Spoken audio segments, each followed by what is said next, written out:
এরই মধ্যে জামায়াতের আইনজীবীদের শুনানি শেষ হয়েছে। আজ শুনানি করছেন রিভিউ আবেদনে পরবর্তীতে পক্ষভুক্ত হওয়া বিএনপির আইনজীবীরা। এ বিষয়ে আরও বিস্তারিত জানাতে যুক্ত আছেন সহকর্মী জাহিদ হাসান। জাহিদ, জানাবেন শুনানি নিয়ে আর কি তথ্য রয়েছে?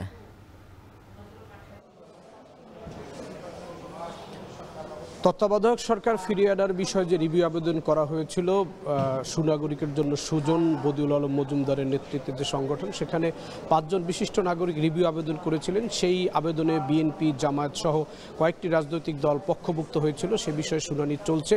আজকে 5ম দিনের মতো শুনানি চলছে। আজকে শুনানি করছেন বিএনপির পক্ষে তাদের আইনজীবীরা। এর আগে গতকালকে জামায়াতের পক্ষে আইনজীবী শিশির মনির শুনানি করেছেন। তিনি তার শুনানিতে তত্ত্বাবধায়ক সরকারের গুরুত্ব তুলে ধরেছেন এবং নির্বাচনী ব্যবস্থায় তত্ত্বাবধায়ক সরকারের সবচেয়ে গ্রহণযোগ্য ব্যবস্থা এবং এই তত্ত্বাবধায়ক সরকারের অধীনে একটি সুষ্ঠু গণতান্ত্রিক প্রক্রিয়া নির্বাচন হতে পারে, এই বিষয়টি তিনি আইনি যুক্তিতর্ক তুলে ধরেছেন। তবে তাদের যেই যুক্তিটি হচ্ছে, গণমাধ্যমের কাছে যেটি তারা বলেছেন যে জামায়াতের পক্ষ থেকে এই মুহূর্তে তারা তত্ত্বাবধায়ক সরকার ফিরে আসুক, এটি তাদের চাওয়া, এটি তাদের আইনি যুক্তি। তবে এই মুহূর্তে যে রাজনৈতিক পরিস্থিতি দেশে রয়েছে, তাতে যাতে তত্ত্বাবধায়ক সরকার কার্যকর করার কোনো সুযোগ নেই এবং তত্ত্বাবধায়ক সরকারের অধীনে নির্বাচন হওয়ার সুযোগ নেই। কারণ তত্ত্বাবধায়ক সরকার আসার জন্য একটি সংসদ দরকার। যেহেতু দেশে এখন বর্তমান কোনো সংসদ নেই, সুতরাং এই তত্ত্বাবধায়ক সরকার কার্যকর হবে এখন যে অন্তর্বর্তী সরকার রয়েছে তাদের অধীনে একটি নির্বাচন হওয়ার পরে যে সরকার আসবে, সেই সরকার যখন নির্বাচন তাদের মেয়াদ শেষ হবে, তখন তারা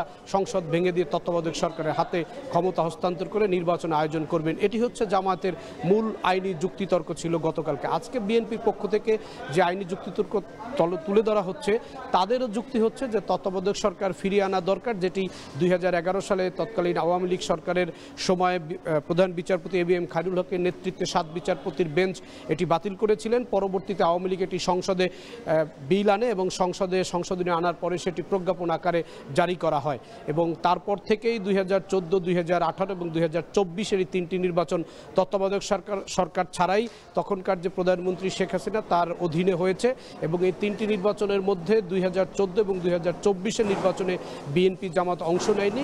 2018 সালের নির্বাচনে বিএনপি জামাত অংশ নিয়েছে এবং এরপরে 2024 যে 5 আগস্টে গণঅভ্যুত্থানের মাধ্যমে শেখ হাসিনা ক্ষমতাচ্যুত হওয়ার পরে এই তত্ত্বাবধায়ক সরকার ফিরিয়ে আনার উদ্যোগ নেওয়া হয়। তার ভিত্তিতেই এই শুনানি চলছে। আজকে বিএনপির পক্ষের আইনজীবীরা তাদের যুক্তিতর্ক তুলে ধরছেন। উজ্জ্বল। সুপ্রিম কোর্ট থেকে যুক্ত ছিলেন সহকর্মী জাহিদ হাসান।